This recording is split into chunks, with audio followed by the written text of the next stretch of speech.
সোণাৰীখনৰ পৰিচয় হৈছে পাৰ্বতী প্ৰসাদ বৰুৱা। গতিকে পাৰ্বতী প্ৰসাদক লৈ আমি সোণাৰীবাসীয়ে গৌৰৱ কৰোঁ। সোণাৰীৰ এজন সুসন্তান হিচাপে আমি কিন্তু আজি তেওঁ যি শ্মশান যি অৱহেলিত অৱস্থাত আছে পৰি আছে, সেইটো কাৰণে আমাৰ সোণাৰীবাসীৰ কাৰণে দুখৰ বিষয়। আৰু এই দিশত মোৰ ব্যক্তিগত মতামত যে পৰিয়ালৰ ফালৰ পৰাও ইয়াক অলপ উন্নতি সাধন কৰিব পাৰে, যিহেতু পৰিয়ালটো যথেষ্ট স্বচ্ছ আৰ্থিকভাৱে সচ্ছল এটা পৰিয়াল আৰু চৰকাৰৰ দায়িত্ব আছে। আৰু আমাৰ সোণাৰীবাসী জনজীৱনৰ লগত জড়িত নাগৰিকসকলৰ সকলোৰে ইয়াত দায়িত্ব আছে। আমাৰ ওচৰ চুবুৰীয়া হিচাপে আমাৰো দায়িত্ব আছে। আৰু চৰকাৰৰ ফালৰ পৰা বহুকেইবাৰ ইয়াত আনকি আৰ্ক'লজি ডিপাৰ্টমেণ্টৰ ডাইৰেক্টৰো আহি পৰ্যবেক্ষণ কৰি গৈছিলেহি। আমাক আশ্বাসো দিছিলে যে কামখিনি কৰিব বুলি, আৰু তেনেধৰণে এটা এষ্টিমেটো মানে প্ৰস্তুত কৰা হৈছিলে। আৰু দুজন উপায়ুক্তই দুবাৰকৈ চাই আহি গোটেই পৰিকল্পনাবিলাক ৰাইজৰ আগত দাঙি ধৰিছিলে কেনেধৰণে কৰা হ'ব, কিন্তু সকলো ফুটুকাৰ ফেন। গতিকে আজিলৈকে একো নহ'ল, জৰাজীৰ্ণতা অৱস্থা।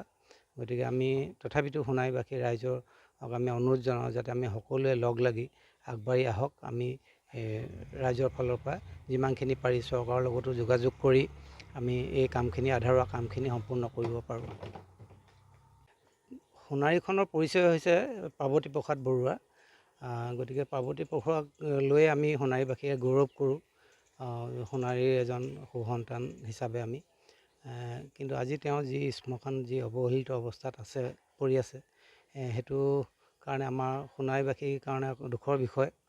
আৰু এই দিশত মোৰ ব্যক্তিগত মতামত যে পৰিয়ালৰ ফালৰ পৰাও ইয়াক অলপ উন্নতি সাধন কৰিব পাৰে, যিহেতু পৰিয়ালটো যথেষ্ট স্বচ্ছ আৰ্থিকভাৱে সচ্ছল এটা পৰিয়াল আৰু চৰকাৰৰ দায়িত্ব আছে। আৰু আমাৰ সোণাৰীবাসী জনজীৱনৰ লগত জড়িত নাগৰিকসকলৰ সকলোৰে ইয়াত দায়িত্ব আছে। আমাৰ ওচৰ চুবুৰীয়া হিচাপে আমাৰো দায়িত্ব আছে।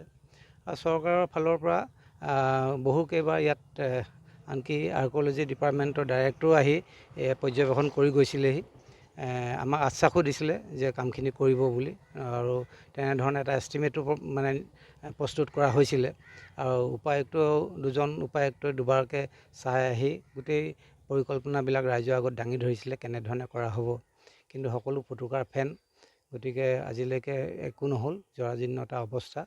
গতিকে আমি তথাপিতো সোণাৰীবাসী ৰাইজক আমি অনুৰোধ জনাওঁ যাতে আমি সকলোৱে লগ লাগি আগবাঢ়ি আহক। আমি ৰাইজৰ ফালৰ পৰা যিমানখিনি পাৰি চৰকাৰৰ লগতো যোগাযোগ কৰি আমি এই কামখিনি আধৰুৱা কামখিনি সম্পূৰ্ণ কৰিব পাৰোঁ।